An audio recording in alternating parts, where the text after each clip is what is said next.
I want to show you a house that always captures my interest whenever I drive by it. This is the house here, and with the pink colouring, it's quite obvious why it's captured my attention. But it's not until you look closer that the details start to emerge. To me, it's quite obvious that someone interesting lives here. But I need an excuse on how to get in.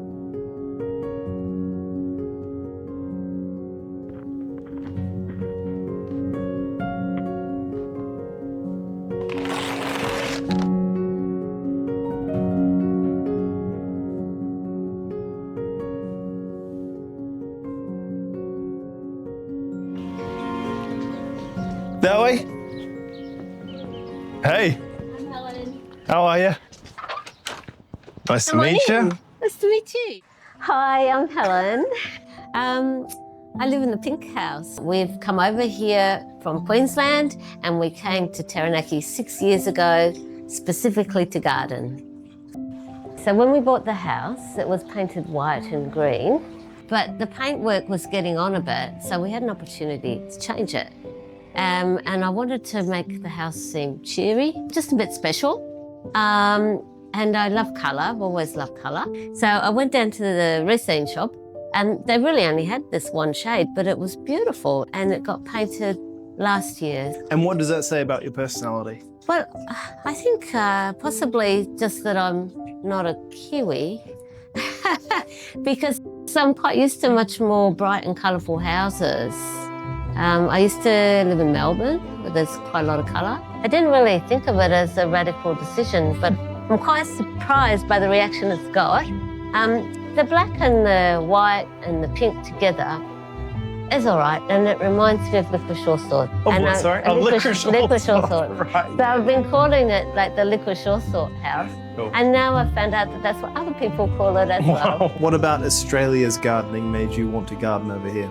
Well, I was living in a town called Ipswich. The climate is quite extreme compared to here. The temperature range in any day can easily be more than 25 degrees. In the summer, you can go week after week where it's in the high 30s and into the 40s. Sometimes you get torrential rain and flooding, and sometimes it's dry. We actually had a 7-year drought when I was living in that house. Half of everything I planted died. It was absolutely heartbreaking. And as I spent more time in the garden, I loved it and wanted to do more. And I wanted to have a wonderful garden where you could grow lots of different things. So I went on a fact-finding mission. I did lots of research into Taranaki's rainfall and temperature range and other places around Australia and New Zealand, and just discovered that this is an absolute paradise. If your garden could talk, what would it say? I think the garden would want me to be out there giving it more. Although the garden is also very generous in giving back. Like you can be very concerned about day-to-day things, and then you walk into the garden and you start feeling better almost straight away. And it happens in a way you don't really notice. But by the time you've walked all the way around, you're not even aware that there was something else that was on your mind before. But on the other hand, I feel like the garden could say, well, would you just hurry up and get some of these tasks done? I mean, and why are the vegetables not planted yet? And we're already into summer. And, if you really wanted something nice to eat on Christmas Day, it's too late now. One of the things that gardening has taught me, especially gardening here in New Zealand, because it's new for me. I've been here 6 years and all of the plants are new. So I was looking at things and saying, wow, that's beautiful, that's amazing, I've never seen it before. But it was almost like a language I couldn't speak. And now 6 years in, I'm feeling pretty comfortable. I kind of know what sort of questions to ask. I kind of get connections between plants and what family it might belong to. I often recognise them like an old friend. And I think that's the same with anything that you do in life. I think that's where the lesson is. When you start something new, it can feel really overwhelming. It's just taking little steps at a time, bit by bit, you just build the knowledge up more. And all of a sudden you find you're actually a different person from what you were before. I do sometimes look at all the weeds and think, oh, we'll never ever get on top of them. But I've found a lot of encouragement from other gardeners here, you know. People are used to tackling big jobs.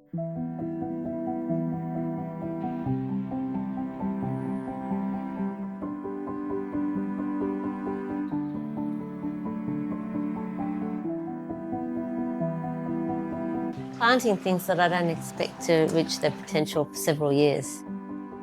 So, yeah, I have to plan and try and visualise what things are going to look like in the future. Oh, here comes the rain. Is that going to make it too noisy? What is a mistake that you've made in the garden that feels like more of a charming story now? Well, I just feel like it's too soon for anything to become charming. Like the mistakes that I've made are still causing me some pain. In terms of planting mistakes, I think that's an area where you're always learning. So sometimes you plant a plant in a place that it's not very happy and you can just move it. But sometimes you plant a whole lot of something that turns out to be too happy, and then that becomes a problem. And that's where the biggest mistakes are, really. It looks like you struggle to get anything established, then you find one thing that really works, and before you know it, that thing's become a pest in your circumstances. That's the kind of problem I'm dealing with. There'll be more of that going forward, but it's all a learning process. What's your favourite plant in this entire garden and why? That's like asking someone to choose their favourite child, isn't it? That's really tough.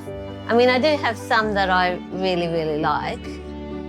The Ficus damaropsis has got to be at the top of the list, really, because it's just so lush and so impressive.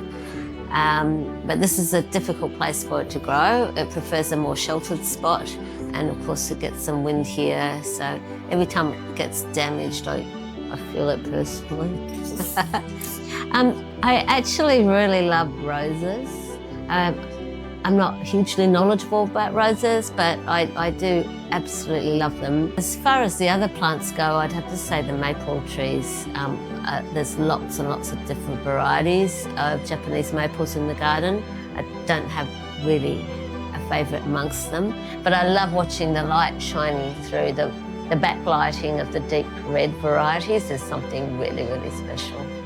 I don't think that I'm going to live long enough to see it finished to all of the ideas that I'd like to put into place. Certainly there'll come a point in time where the trees will be established. I'll be able to grow shade-loving plants underneath. There'll always be maintenance to do, so it's not like it'll be no work, but that's different. It'll still be giving me things to do as long as I'm capable. It's a great physical activity. It certainly keeps me moving, keeps the joints moving. I have to keep on lifting things and yeah, it's really physical and that's great. Gets you outdoor in the sun, and that's lovely. Makes you more observant. There's all those things. Has there ever been a point where you wanted to give up or let weeds grow because you can't be bothered? And you've slept on it for 6 months or so? No, absolutely not. No, I turned my life upside down to have this garden. I was...